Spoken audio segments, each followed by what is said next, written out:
What is the bravest thing you have ever done for someone else, to save them or to make them happy? What is the bravest thing someone you know has done for another person? Hello everyone, I'm Kathleen Pelly. Welcome to Journey with Story. Well, I wonder what brave deeds some of you have done to show your love for someone in your family, or what brave deed someone you know has done. Today's story is a tale from Hawaii, and it is about a young boy who does a very brave thing indeed, so that his mother can have some fish with her meals. This young boy dares to dive down deep into the cave where the fierce and wicked king of the sharks lives. Let's see how that turns out. Thanks to all of you who have been sending us your drawings inspired by the stories you hear on our podcast. You can check them out on our website at www.journeywithstory.com. And if you haven't already done so, do send us a drawing today. Now let's take a journey with Punia and the King of the Sharks. On one side of the island there lived a great shark. He was named the King of the Sharks of that place, and he had 10 sharks under him. He lived near a cave that was filled with lobsters. But no one dared to dive down and go into that cave and take lobsters out of it, on account of this King of the Sharks and the 10 sharks he had under him. They stayed around the cave night and day, and if a diver ventured near, they would bite him and devour him.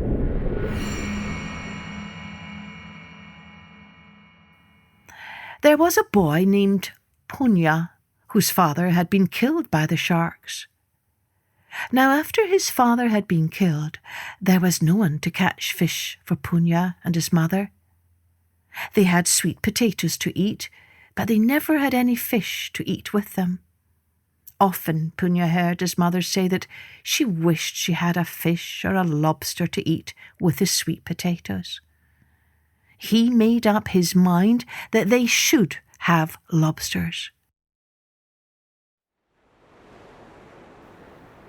He came above the cave where the lobsters were. Looking down, he saw the sharks, the King of the Sharks and his 10 sharks. They were all asleep. While he was watching them, they woke up. Punia pretended that he did not know that the sharks had awoken, and he spoke loudly so that they would hear him, and he said, "Here I am, Punia, and I am going into the cave to get lobsters for myself and my mother. That great King of the Sharks is asleep now, and I can dive to the point over there and then go into the cave. I will take 2 lobsters in my hands, and my mother and I will have something to eat with our sweet potatoes." So Punia said, speaking loudly and pretending that he thought the sharks were still asleep. Said the King of the Sharks, speaking softly to the other sharks, "Let us rush to the place where Punia dives, and let us devour him as we devoured his father." But Punia was a very cunning boy, and not at all the sort that could be caught by the stupid sharks. He had a stone upon his hand while he was speaking, and he flung it towards the point that he said he was going to dive to. Just as soon as the stone struck the water, the sharks made a rush to the place, leaving the cave of the lobsters unguarded. Then Punia dived. He went into the cave, took 2 lobsters in his hands, and came up on the place that he had spoken from before. And he shouted down to the sharks, "Here is Punia, and he has come back safely. He has 2 lobsters, and he and his mother have something to live on." It was the first shark, the second shark, the third shark, the fourth shark, the fifth shark, the sixth shark, the seventh shark, the eighth shark, the ninth shark, the 10th shark. It was the 10th shark. The one with the thin tail that showed Punia what to do.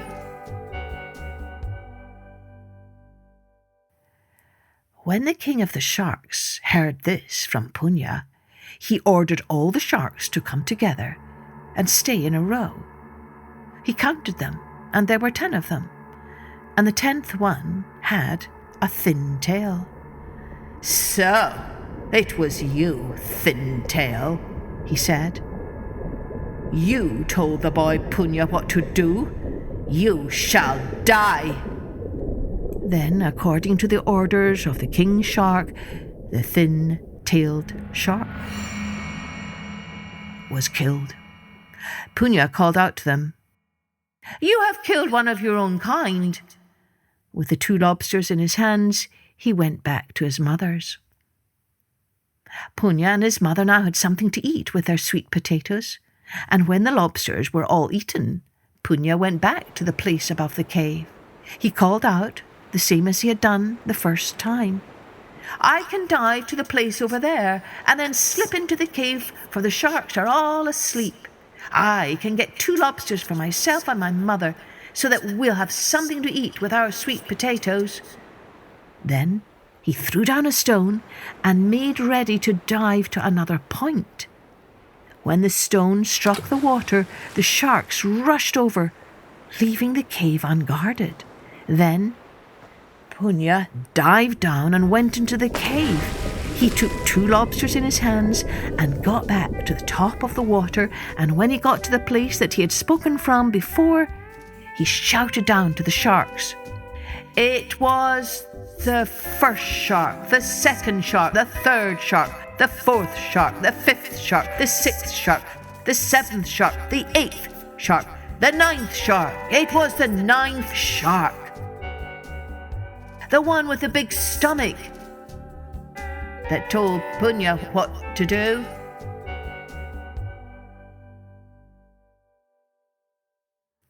Then the king of the sharks ordered the sharks to get into a line. He counted them, and he found that the 9th shark had a big stomach. "So, it was you that told Punia what to do," he said, and he ordered the big-stomached shark to be killed. After that, Punia went home with his 2 lobsters, and he and his mother had something to eat with their sweet potatoes. Punia continued to do this. He would deceive the sharks by throwing a stone to the place that he said he was going to dive to. When he got the sharks away from the cave, he would dive down, slip in, and take 2 lobsters in his hands. And always, when he got to the top of the water, he would name a shark. The first shark, the second shark, the third shark, the shark with a little eye, the shark with a grey spot on him told Punia what to do, he would say. And each time, he would get one of the sharks killed, and he kept on doing this until only one of the sharks was left. The king of the sharks. After that, Punia went into the forest. He hewed out 2 hard pieces of wood, each about a yard long.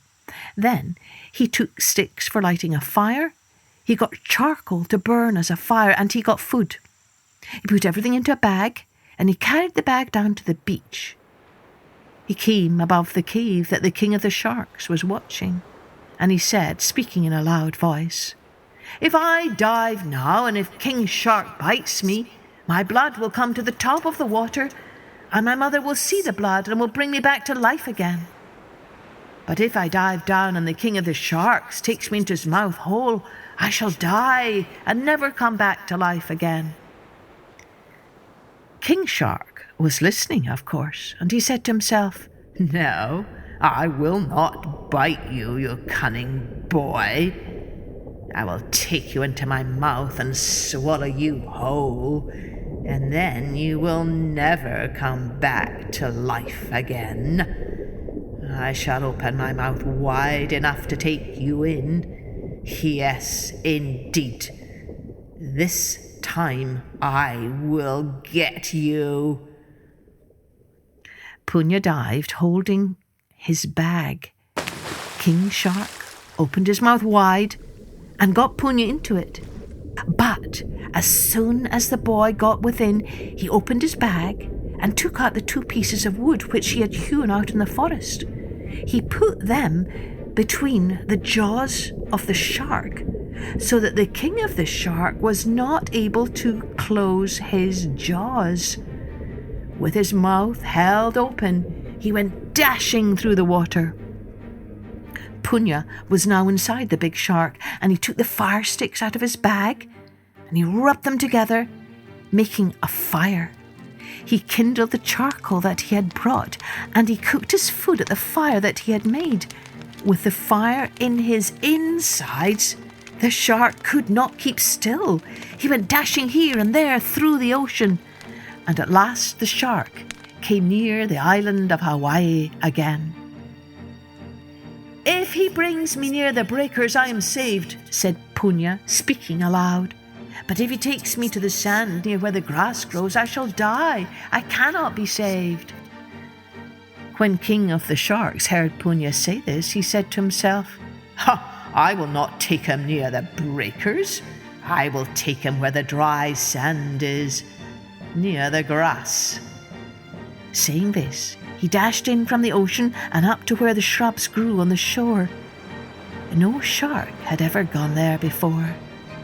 And when King of the Sharks got there, he could not get back again. Then Punia came out of the shark.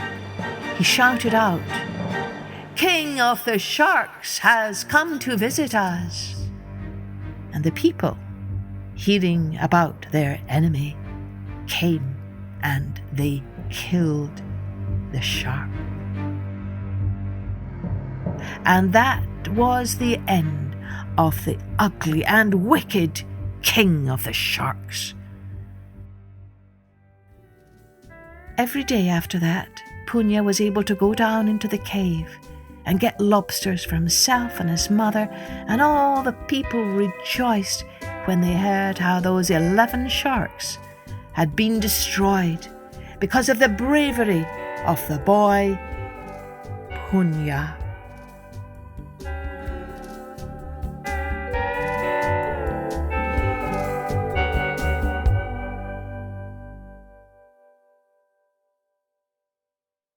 Well, it seems like Punia was not only brave, he was rather clever too, wasn't he? To be able to trick the King of the Sharks into doing exactly what he wanted each and every time.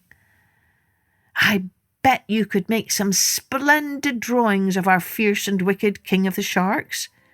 Do send them to us at www.journeywithstory.com. Cheerio then. Join me next time for Journey with Story.